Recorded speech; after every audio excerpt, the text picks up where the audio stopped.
देखो valence bond theory वाला जो कॉन्सेप्ट है उसको पढ़ेंगे पहले, लेकिन उससे पहले 10 एलिमेंट जो होते हैं पीरियोडिक टेबल में से उसके नाम पता होने चाहिए, ठीक है।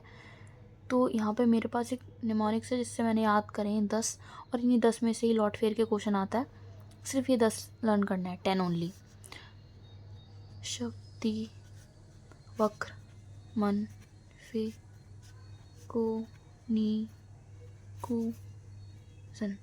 ये जो है ये पीरियोडिक टेबल में पहले ये 10 एलिमेंट हैं। ये है 21 से लेके 30 एलिमेंट, ठीक है। 21, 23, 24, 25, 26, 27, 28, 29, 30। सिर्फ ये 10 लर्न करने हैं, इन्हीं पे ही सारे क्वेश्चंस बेस्ड हैं, बस इन 10 पे। तो पहले इनकी कॉन्फ़िगरेशन लिख लो, ठीक है। तो इनकी कॉन्फ़िगरेशन इतनी ज़्यादा इजी है। पहले AR लगा दो, आर्गन का 30 होता है, सब में AR लगा दो, ठीक है। ये मतलब सब में ही लगेगा, मैं बार बार लिखूँ, कोई नहीं, लिख देता हूँ, लिख दिया, ठीक है। सब में आर्गन लगा दिया। उसके बाद जो स्कैंडियम है वो 21 है, तो 3D4S लिख लो। सब में 3D4S भी लिख लो, सब में लिख लो, याद हो जाएगा कम से कम। जैसे जैसे मैं लिख रही हूँ एज इट इज़ लिखो। कितना ईजी है ना, मैं बता नहीं सकती। 3D4S सब में लिख लिया, एक जैसी चीज़ लिखी है सबके अंदर। बस जो है लर्न करने वाली चीज़ थी वो ये थी, इसको लर्न करना। इसके लिए निमोनिक्स है शक्ति, वक्र, मन, फी, कोनी, कूजन।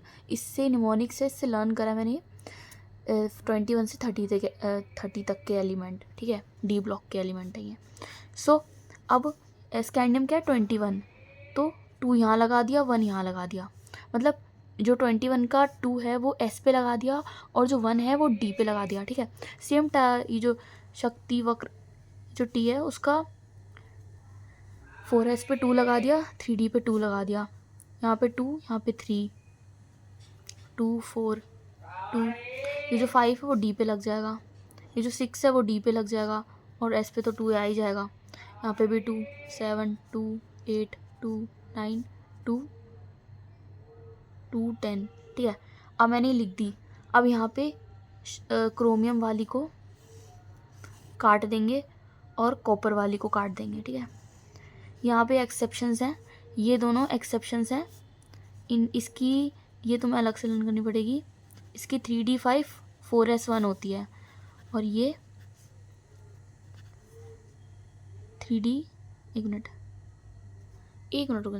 अरे यार सॉरी यार, मैंने कोबाल्ट काट दिया यार, सॉरी। कोबाल्ट तो ऐसे ही रहेगा, कॉपर की काटनी होती है, सॉरी भूल गई। सी सेम दिखा मुझे इसलिए। ये रहेगी, ठीक है। ये रहेगी। बस ये वाली, इस वाली को चेंज करते हैं। इस मतलब एक्सेप्शंस है क्रोमियम और कॉपर वाली में। कॉपर यार नीचे था, मैंने देखा नहीं, सॉरी। कोबाल्ट को काट दिया गलती से, ठीक है। AR 3D10 4S1, ठीक है, हो गई। तो अब ये क्या हुआ, ये हाफ फिल्ड हो गई, ये फुली फिल्ड हो गई, बस पता होना चाहिए। अब ये स्टेबल होगी बहुत ज़्यादा, ये चीज़ थी जो हो गई यहाँ पे, ठीक है। अब बात करते हैं, एक मिनट, एक उधर गया, हाँ ठीक है। तो ये पहले 10 एलिमेंट थे जिनकी कॉन्फ़िगरेशन आनी चाहिए। इन कॉन्फ़िगरेशन से ही पूरा वेस्पर थ्योरी होगी। ये कॉन्फ़िगरेशन बेसिक है बहुत ज़्यादा। बात करते हैं वैलेंस बॉन्ड थ्योरी की, ठीक है। तो स्ट्रॉन्ग फील्ड मतलब वैलेंस बॉन्ड थ्योरी की बात करते हैं। उसके अंदर हम सबसे पहले देखेंगे स्ट्रॉन्ग फील्ड एजेंट और वीक फील्ड एजेंट।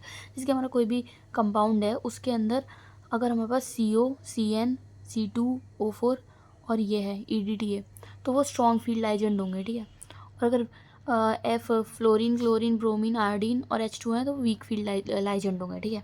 मैं बता दूंगी आगे, बस इन्हें याद करके चलना कि ये स्ट्रॉन्ग फील्ड एजेंट होते हैं, ये वीक फील्ड एजेंट होते हैं, ठीक है। उसके बाद नेचर होता है, मतलब एज पर थ्योरी में हम क्या क्या पता करते हैं वो बता रही हूँ। तो पहले तो स्ट्रॉन्ग फील्ड और वीक फील्ड पता कर लेते हैं। सेकंड हम नेचर देखते हैं उसका कि इनर ऑर्बिटल है या आउटर ऑर्बिटल है, ठीक है। उसके बाद हम मैग्नेटिक बिहेवियर देखते हैं उसका। अगर अनपेयर्ड इलेक्ट्रॉन आ रहे हैं तो पैरामैग्नेटिक हो गया, और अगर पेयर्ड इलेक्ट्रॉन आ रहे हैं तो डायमैग्नेटिक हो गया, ठीक है। देन हम वेस्पर थ्योरी में उसका कलर स्टेटस भी लिखते हैं। अगर अनपेयर्ड इलेक्ट्रॉन है तो वो कलर होगा, कलर्ड कंपाउंड होगा, ठीक है। और अगर पेयर्ड है तो वो कलर्ड नहीं होगा, कलरलेस होगा, ठीक है। तो अब स्टार्ट करते हैं। तो क्लास के अंदर इतना तो पता ही होगा कि मैम ऐसे करके कुछ लिखा करती थी, कोई भी ऐसे कंपाउंड लिख दिया करती थी, ठीक है। ऐसे करके क्वेश्चन है, ठीक है। मतलब ऐसा होता था ना, ये स्क्वायर ब्रैकेट बने हैं, ऐसा क्वेश्चन आता था। अब ये समझ लो एक क्वेश्चन है तुम्हारा, ठीक है। इस क्वेश्चन में अब ये सेंट्रल मेटल एटम है, ठीक है। अब हमें इसकी वेस्पर थ्योरी बतानी है कि मतलब अब ऐसे क्वेश्चन आएगा, हमें फिर पॉइंट टू पॉइंट लिखना है कि वेस्पर थ्योरी पूरी एक्सप्लेनेशन के साथ क्या होता है, ठीक है।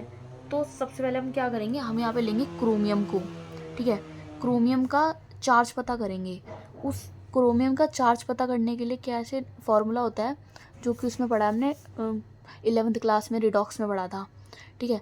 ये क्रोमियम को हम यहाँ पे x मान लेंगे प्लस में। ये जो NH3 है इसका चार्ज 0 होता है। ये जो बीच वाला है ना, इसका पूछ लेना किसी से भी, चार्ज बता दो भाई तो तुम पता चल जाएगा इसका चार्ज क्या होता है, ठीक है। इसका चार्ज 0 होता है, 0 को 6 से मल्टीप्लाई करेंगे, इज इक्वल टू +3 लिखेंगे। तो x हमारा, x का चार्ज आ गया +3 आ गया, ठीक है। तो x हमने क्या माना था, Cr को x माना था, तो Cr यहाँ पे +3 बन गया। अब ये ना, ये आगे पीछे किसी से पूछ लेना कि क्रोमियम पे चार्ज कितना आ रहा है, बस। तो अगर पता चल जाए उसके बाद क्वेश्चन बहुत इजीली हो जाएगा। तो पहले नॉर्मल क्रोमियम की वैलेंसी लिखो, सॉरी वो क्या कहते हैं, अरे इसे क्या बोलते हैं, वही लिखो यहाँ पे। AR थी, AR और क्रोमियम पहले क्या होता है, क्रोमियम होता है शक्ति वक्र मनफी कोणीय सूचक। क्रोमियम 24 होता है, ठीक है। इसका एटॉमिक नंबर 24 होता है, लेकिन क्रोमियम में क्या था, एक्सेप्शन था, तो इसके एक्सेप्शन वाली वैलेंसी लिखते हैं पहले। 3d5 4s1, ये तो लर्न करनी पड़ेंगी तुम्हें, ठीक है। लिख ली। अब लिखेंगे Cr +3 की, +3 मतलब 3 इलेक्ट्रॉन हटा दो, ठीक है। तो Ar तो एज इट इज़ आएगा ही, 3 हटा दो, एक यहाँ से हटा दिया, एक यहाँ से हटा दिया, एक और यहाँ से, मतलब 2 यहाँ से, एक यहाँ से, तो ये बन गया 3d3, है ना। और 3d3 बनाने के बाद अब हम बनाएंगे इसके वैलेंस इलेक्ट्रॉन्स, ऑर्बिट्स बनाएंगे, ठीक है। ऑर्बिट यहाँ पे, अब यहाँ पे Cr +3 आ गया। ऑर्बिट बनाते हैं 5, डी में कितने होते हैं, 5 होते हैं, 1 2 3 4 5, 5 डिब्बे बना लिए। अब ये 4s बन गया, ये 3d का डिब्बा बनाया हमने, ये 4s का डिब्बा, और ये 4p का डिब्बा, ठीक है, बन गए। p में 3 होते हैं, s में 1 होता है, d में 5 होते हैं, हो गया। अब 3d3 है, अब 3 इलेक्ट्रॉन भर लेंगे इसमें, तो एक इलेक्ट्रॉन आ गया, दूसरा आ गया, तीसरा आ गया, 3 आ गए। 3 आने के बाद अब यहाँ पे हम देखेंगे कि जो NH3 था ये स्ट्रॉन्ग लेजेंड था, वीक लेजेंड था, ठीक है। देखते हैं एक बार। तो हमें पता चला है जानकारी के द्वारा कि NH3 है वीक फील्ड लेजेंड। तो यहाँ पे वीक फील्ड लेजेंड, अब ये एक टॉपिक बन गया कि वीक फील्ड लेजेंड के लिए क्या करें, ठीक है। ऐसे पता, हाँ ठीक है। उसके बाद NH3 हमारे पास 6 हैं, 6 NH3, तो हम 6 NH3 यहाँ भरेंगे। एक NH3 आ गया, दूसरा NH3 आ गया, कितना इजी है यार करके, तीसरा NH3 आ गया, चौथा NH3 आ गया, पांचवा, छठा। तो हमने 6 NH3 यहाँ लगा दिया, अपने क्या करा, लगा दिया। अब यहाँ पे लगाने के बाद इसकी हाइब्रिडाइजेशन देखेंगे। हाइब्रिडाइजेशन कैसे देखेंगे, यहाँ पे D है, 5 होते हैं D में, 5 में से 3 हमने भरे हैं, 2 भरे हैं, क्या यार मुँह से क्या निकल रहा है, 2 भरे हैं। S का 1 भरा है और P के 3 भरे हैं, तो हाइब्रिडाइजेशन क्या हुई, D के 2, S का 1, P का 3। तो यहाँ पे हाइब्रिडाइजेशन क्या हुई, D2sp3, तो ये हमारी हाइब्रिडाइजेशन आ गई। तो पहला पॉइंट तो यही बन गया हमारा, हमारे एक नंबर, मतलब वैलेंस इसमें आता है, ये हमें इसके फीचर्स बताने होते हैं, तो पहला फीचर यही हो गया। उसके बाद नेचर बताते हैं, नेचर। अब ये बताओ, अगर डी वाला हिस्सा ले रहा है तो हम उसे बोलेंगे इनर ऑर्बिटल कॉम्प्लेक्स, ठीक है। तो यहाँ पे डी वाले से शुरुआत हुई है, तो ये इनर बन गया, इनर ऑर्बिटल कॉम्प्लेक्स, ठीक है। अब इसका मैग्नेटिक बिहेवियर बताते हैं, ठीक है। मैं ऐसे ही लिख लूँगा, अरे यार ये नोटबुक, हाँ। तो मैग्नेटिक बिहेवियर, तो इसमें देखो अनपेयर्ड इलेक्ट्रॉन है क्या, है तो अनपेयर्ड इलेक्ट्रॉन, एक भी पेयर्ड, मतलब 2 बच गया ना, ये खाली बच गया तो, और ऊपर से ये भी खाली है, तो अनपेयर्ड तो है, तो अनपेयर्ड हुआ। सो अनपेयर्ड इलेक्ट्रॉन है इसके अंदर, इसलिए ये क्या पैरामैग्नेटिक बिहेवियर शो करेगा। पैरामैग्नेटिक, ये तो लर्न करना पड़ेगा कि अगर अनपेयर्ड है तो पैरामैग्नेटिक शो करेगा, और अगर पेयर्ड है तो डायामैग्नेटिक। ओके। और कलर बताते, कलर स्टेटस। तो भाई देखो अनपेयर्ड इलेक्ट्रॉन है तो ऑब्वियसली कलर शो करेगा, मतलब थ्रू डी ट्रांजिशन। ये तो लिखने की बात है। तो हो गए भाई 5 नंबर पक्के, हो गया, ठीक है। अब एक ये तो चलो वीक वाला था, अब स्ट्रॉन्ग लाइजेंड वाला करते हैं, ठीक है। एक स्ट्रॉन्ग लाइजेंड। सो अब यहाँ पे एक क्वेश्चन है, COCN होल 6 3-। तो जो पहले क्वेश्चन आया पेपर में, अब CN क्या है, CN है स्ट्रॉन्ग फील्ड लाइजेंड, ये तो लर्न करना पड़ेगा। अब देखो कोबाल्ट पे कितना चार्ज है, तो वो मैं निकालने का तरीका पहले बताया था। ऐसे निकलता है x प्लस -1 6 3, तो x आ गया -3। ये पूछ लेना, कोबाल्ट पे चार्ज है -3, ठीक है, ये आ गया।